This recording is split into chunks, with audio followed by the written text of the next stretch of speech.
പത്മഭൂഷൺ പുരസ്കാര നേട്ടത്തിൽ മമ്മൂട്ടിയെ അഭിനന്ദിച്ച് മുഖ്യമന്ത്രി പിണറായി വിജയൻ. വർഷങ്ങളായി ശുപാർശ ചെയ്യുന്നുണ്ട്, ഇപ്പോഴെങ്കിലും കിട്ടിയതിൽ സന്തോഷമുണ്ടെന്നും മുഖ്യമന്ത്രി പറഞ്ഞു. ഇവിടെ നേരത്തെ സാംസ്കാരിക മന്ത്രി പങ്കുവച്ച സന്തോഷം നമുക്കെല്ലാവർക്കും ഈ ഘട്ടത്തിൽ ഒന്നുകൂടി പങ്കുവെക്കാം. അദ്ദേഹത്തെ പത്മഭൂഷൺ നൽകി രാജ്യം ആദരിച്ചിരിക്കുന്നു.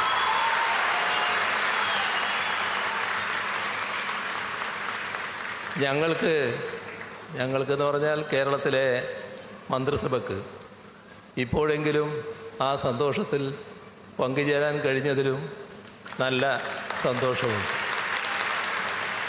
കാരണം കഴിഞ്ഞ കുറേ വർഷങ്ങളായി ഞങ്ങൾ ഈ ശുപാർശ ഇങ്ങനെ നൽകിക്കൊണ്ടിരിക്കുന്നുണ്ടായിരുന്നു.